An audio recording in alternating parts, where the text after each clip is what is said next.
अस्सलाम वालेकुम पाक व्हीलर्स, मेरा नाम है सुनील मंज और पाक व्हील वीकली के एक और एपिसोड के साथ आपकी खिदमत में हाजिर हूँ। आज के वीकली का आगाज़ एक लतीफ़े से करते हैं और हमारे पास सबसे ज़्यादा लतीफ़े सुनाने वाले जो है ना हमारे दोस्त जावेद अफरीदी साहब हैं। तो उन्होंने एक ट्वीट किया है। उनके ट्वीट जो है वो हमेशा हमें खुश रखते हैं, हंसाते रहते हैं, क्योंकि रियलिटी से बहुत दूर होते हैं।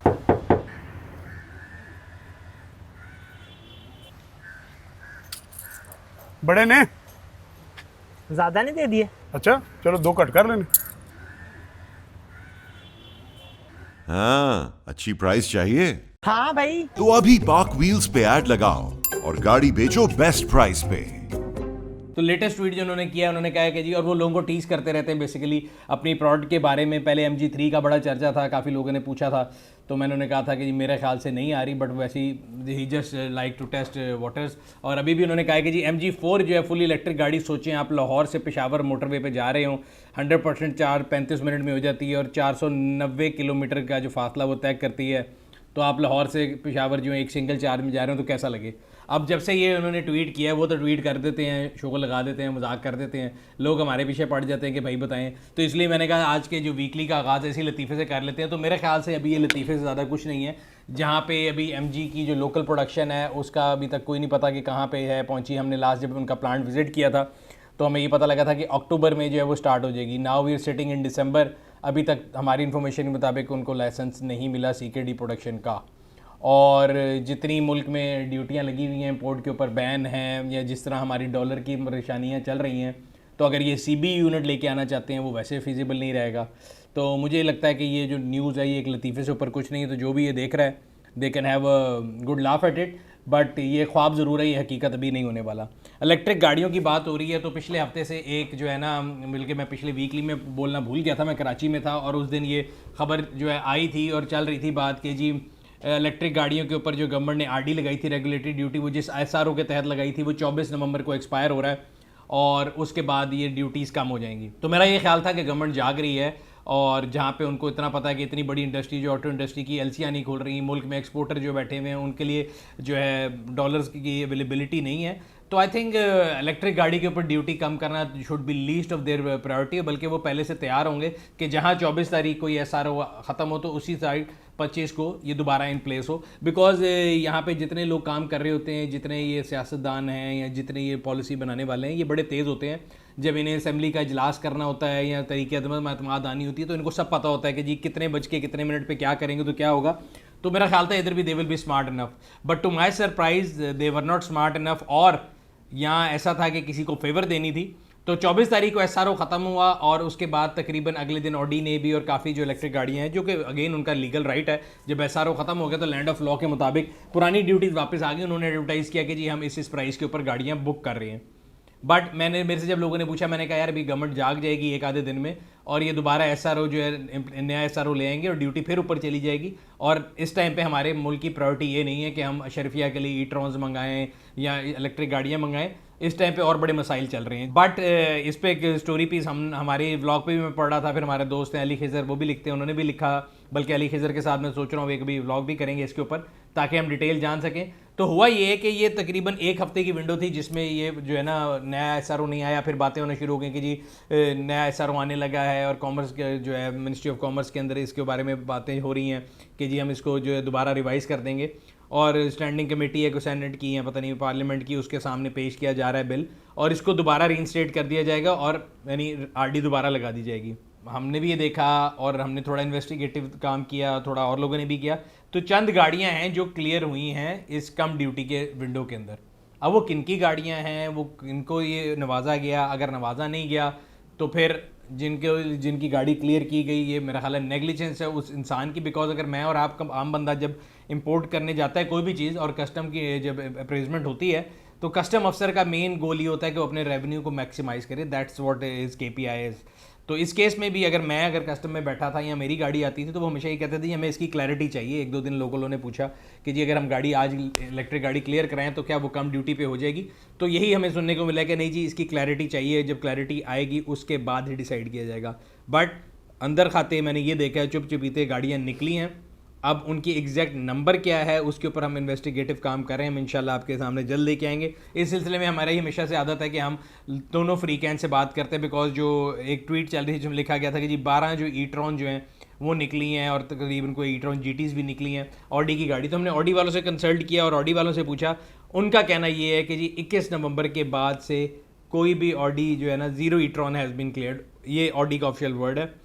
तो अब ये देखते हैं कि क्या ये बात में हकीकत है नहीं है। दोनों केसेस में मेरा ख्याल है अगर 24 तारीख को ये RD ख़त्म होने जो लगी थी वो ख़त्म हो रहा था SRO, और 25 को नहीं किसी को याद आई, तो अगर कोई भी निकालता है, बेशक वो हम उसको एक कॉन्स्पिरेसी थ्योरी कह रहे हैं कि जी कोई पार्लियामेंट का इनसाइडर था जिसको पता था, जिसने निकाली, जो भी था, मेरे ख्याल से इसके बारे में भी तहकीक होनी चाहिए कि नेग्लिजेंस किसकी थी। बट इन शॉर्ट मैं सब लोगों को बता दूं, जो लोग इस चक्कर में थे कि जी गाड़ी सस्ती हो रही है, और एक बहुत लोगों को ना एकदम हमेशा खुशी होती है कि जी बेशक मतलब देखें गाड़ी आज अगर ऑडी ने अनाउंस भी किया तो आने में भी 5-6 महीने लगेंगे। इन एनी केस ना वो आ रही है ना वो आ सकती है। तो मेरा पॉइंट ये है, और मैं पहले भी ये कहता था और आज भी ये कहता हूँ कि इलेक्ट्रिक गाड़ियाँ जो हैं वो 50 किलोवाट से नीचे जो छोटी गाड़ी है, और या इलेक्ट्रिक जो 3 व्हीलर्स हैं, ये कमर्शियल गाड़ी हैं, उससे इलेक्ट्रिक रेवोल्यूशन आएगा, ना कि ई-ट्रॉन्स या जो है पोस्ट आइकन्स के कंधों पे बैठ के कभी भी जो है ना, मुझे नहीं लगता कि जो इलेक्ट्रिक रेवोल्यूशन आएगी। जहाँ पे बात हो रही है ऑटो इंडस्ट्री की, और बात हो रही थी कि जी LCs पे गाड़ियाँ नहीं आने दे रहे थे या CKD किटें नहीं आ रही थी, तो मई से इस साल से ये परेशानी का शिकार है। उसके बाद हुआ ये कि डॉलर की प्राइस ऊपर चली गई, गाड़ियों की प्राइस इतनी ज़्यादा होगी। मैंने आपको पहले भी बताया था कि मेरा ख्याल है अगला साल 2023 जो है वो फिर से वही साल होगा 2019 की तरह, कि आपको गाड़ियाँ ऑन के बजाय ऑफ पे मिला करेंगी। जो प्रीमियम की मार्केट थी वो ख़त्म हो जाएगी। और ये अगर आप अभी भी मार्केट में जाके देखें तो आपको नज़र आएगा कि कई गाड़ियाँ ऐसी हैं, बल्कि मेजॉरिटी गाड़ियाँ ऐसी हैं, अगर आज आप जाके नई प्राइस पे बुक कराने जाएँ तो उससे बेहतर है, उससे सस्ती गाड़ी आपको हाजिर स्टॉक में मिल रही होती है, जो कि पहले किसी की आके खड़ी है। अब उसमें पैनी वाइज पाउंड फुलिश वाली बात है, लोग बड़े खुश हो रहे होते हैं कि ये उन्होंने ऑन बना लिया। अगर उन्होंने ऑन बनाया तो वो बेवकूफ़ी है। आज वो एक चीज़ बेच रहे हैं जो कि 1.5 करोड़ रुपए की है, और वो 130-135 की बेच रहे हैं क्योंकि उन्होंने 108 की ली थी। तो इसमें कहीं कोई अक्लमंदी मुझे नज़र नहीं आती कि जी कोई बड़ा ऑन कमा लिया है। बट ऑटो इंडस्ट्री जो है, मैंने आपको बताया था, ज़बू हली का शिकार इस लिहाज से मुझे नज़र आती है कि अगले साल के जो बुकिंग नंबर्स हैं मुझे लगता है वो बहुत ज़्यादा लो होंगे और कंपनियों को बहुत ज़्यादा स्ट्रगल करना पड़ेगा। सो चंगान जो है उन्होंने कहा जी वो अपनी गाड़ी की जो है अर्ली डिलीवरी दे रहे हैं, अगर आप जो है 100% पेमेंट कर देंगे और प्राइस लॉक हो जाएगी, if I am not wrong. तो चंगान ने, हाँ जी, चंगान ने प्राइस लॉक पॉलिसी लेकर आए हैं। और इसी तरह किया जो है वो अपनी पिकांटो के लिए लेके आए कि जी प्राइस लॉक पॉलिसी है, आप फ़ौरन डिलीवरी ले लें, इस दिसंबर के अंदर आपको डिलीवरी चाहिए तो आप प्राइस लॉक कर सकते हैं पूरी पेमेंट देके। अब ये कंपनी जो है इनको आपसे और मेरे से कोई प्यार नहीं है, ना ही ये कि वो चाहते हैं कि आप उनकी फैमिली का हिस्सा बन जाए। ये सब मार्केटिंग गिमिक है कि be part of their family. Basic मसला ये है कि गाड़ियाँ बिक नहीं रही और गाड़ियाँ नहीं बिकेंगी क्योंकि गाड़ियों के रेट जितने ज़्यादा हो चुके हैं, जितनी एक एम्बिग्यूटी है मार्केट में। और अभी मज़े की बात यह कि मैं तो ये कहूँगा कि शेमलेस टर्म है कि प्राइस लॉक पॉलिसी। इस टर्म को कई दफ़ा वॉयलेट किया गया। पहले भी लोगों के साथ एक अनसेट रूल होता था कि अगर आपने पूरी पेमेंट कर दी है तो प्राइस लॉक हो जाएगी।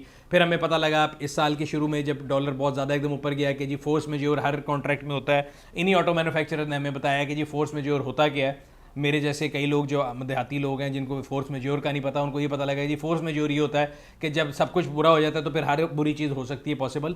सो जब इतनी ज़्यादा इन्फ्लेशन होगी तो कोई अपने वर्ड पे कायम नहीं रहेगा। सिमिलरली सो ये price lock policy means nothing. ये मेरे ख्याल से मुझे ये नज़र आता है कि अंधिया है, it's writing on the wall कि ऑटो इंडस्ट्री की जो सेल है वो बहुत बुरी तरह मुतासिर हो रही है, अभी नहीं आने वाले महीनों में भी। तो मुझे ये लगता है कि either they will have to reduce their prices और they will have to reduce their cost. In any way जो अभी गाड़ियों की प्राइसेस हैं इनके ऊपर सेल्स की वो नंबर जो ये एक्सपेक्ट कर रहे थे मुझे नहीं नज़र आते। मैं किसी के यहाँ पे आपको कोई वर्ड नहीं दे रहा कि अगर वो आपको प्राइस लॉक कह रहे हैं और कल को प्राइस लॉक नहीं होगी तो आप कहें कि जी आपने कहा था। ये उनका वर्ड है क्योंकि उन्होंने नीचे लिखा हुआ है कि terms and condition apply. Auto events की बात हो रही है, अक्सर लोग पूछते रहते हैं कि ये डेट्स बता दें। इंडिविजुअली मैं किसी को डेट और मैसेज का रिप्लाई करना बड़ा मुश्किल हो जाता है। ऑटो शो जो है पेशावर में होने जा रहा है इस कमिंग वीकेंड पे 4 दिसंबर को, संडे 4 दिसंबर DHA पेशावर नासिर बाग रोड पे आप लोगों से इंशाल्लाह मुलाकात होगी। अगेन मैं बार बार ये लोगों को बताता हूँ कि देखें इस इवेंट को हम फैमिलीज़ के लिए बेहतर बनाएंगे और जितने इवेंट होते हैं हम अपनी सब फैमिलीज़ को लेकर आना चाहते हैं। तो कोशिश करें हम ऐसी कोई हरकत ना करें जिससे दूसरों के जो है आराम सुकून या सेफ्टी जो है वो ख़राब हो। स्मोक किटें या स्टंट्स करना या ऐसी चीज़ जिससे दूसरों की ज़िंदगी खतरे में लग सकती है वो ना करें। अगर आप अपनी गाड़ी वेन्यू पर लेकर आना चाहते हैं तो उसके लिए रजिस्ट्रेशन फॉर्म का लिंक नीचे लगा दिया है। सिर्फ रजिस्टर्ड कार जो है वो डिस्प्ले पर खड़ी हो सकेंगी, बाकी देखने के लिए कोई टिकट नहीं है। कोई भी आ सकता है अपनी फैमिली के साथ साथ आके देख सकता है। तो सुबह 9 बजे से 9:30 बजे से लेके शाम 5 बजे तक का ये इवेंट है। अगर आप पेशावर में हैं या उसके करीब इलाकों में हैं या इवन इस्लामाबाद में और आप इस शो का हिस्सा बनना चाहते हैं तो ज़रूर रहें। इंशाल्लाह ताला मैं भी कोशिश करूँगा कि मैं वहाँ पे आप लोगों से आऊँ और मुलाकात भी करूँ। लास्ट वीक हम लोग फैसलाबाद गए थे, फैसलाबाद का शो भी बड़ा अच्छा हुआ था, बहुत ज़्यादा रश था और कई लोगों ने बोला कि जी शायद ट्रैफिक जो है वो आपने ब्लॉक की और आपकी परेशानी थी। देखिए, ट्रैफिक को संभालना मेरी जिम्मेदारी नहीं है। एक लीगल इवेंट है, एक लीगल वेन्यू के ऊपर हो रहा है, उसकी अप्रोच के ऊपर जितनी रोड्स हैं उनको क्लियर रखना मेरी और आपकी जितनी एक सोशल जिम्मेदारी है उतनी जो है कानून नाफिज करने वालों की भी है। सिमिलरली अगर आप पेशावर में भी आ रहे हैं तो मैं आप सबसे ये कोशिश करूँगा कि जी टाइम पे पहुँच जाए तो बेहतर है। होता ये कि लोग एंड जो है ना शुरू पे आते नहीं, हमारे यहाँ पता नहीं कि लोगों में आदत है कि जी शुरू में नहीं आना और दोपहर 3, 4, 5 बजे जब सारे आ जाते हैं तो उसके बाद वो वीडियोज़ बना के भेजे होते हैं कि जी हम आए थे और 2 घंटे का वेट था और बड़ी मिसमैनेजमेंट थी। तो दुनिया में किसी भी जगह अगर तमाम लोग एक टाइम पे आ जाएंगे तो कोई भी उसको कुछ नहीं कर सकता। तो कोशिश करें अपने टाइम को बेहतर प्लान करें। अपकमिंग शोज की अगर बात करें तो इस्लामाबाद ऑटो शो होगा, तो कराची होगा और लाहौर का ऑटो शो होगा। तो ये तो होगी ऑटो शो की बात। अब कर लेते हैं पब्लिक सर्विस मैसेज की तरफ चलते हैं। सर्दियों का सीज़न आ चुका है, स्मॉग, फॉग, हर चीज़ जो है वो रवां दवां है, लोग बीमार हो रहे हैं, गाड़ियाँ बीमार हो रही हैं, गाड़ियों की बैटरियाँ ख़राब हो रही हैं। अगर आप हाईवेज़ पे ट्रैवल करते हैं तो अपनी गाड़ियों की फॉग लैंप्स जो हैं उनको बेहतर कर लें, अपने वाइपर्स को बेहतर कर लें। सो ये थोड़ी बहुत मेरा ख्याल है एहतियातें अगर हम इसको ले लें तो हम अपनी भी ज़िंदगी को और दूसरों की ज़िंदगी को भी बेहतर बना सकते हैं। ये था आज का वीकली। उम्मीद करते हैं आपको पसंद आया होगा। कमेंट सेक्शन में अपनी फीडबैक से आगा करते रहा करें। हम लोग कोशिश करते हैं कि आप लोगों की फीडबैक को लेके अपनी वीडियोस को पहले से बेहतर बनाएं। आपसे अगले हफ्ते फिर मुलाकात होगी। तब तक अपना और अपने गिरद के लोगों का ख्याल रखिएगा। शुक्रिया।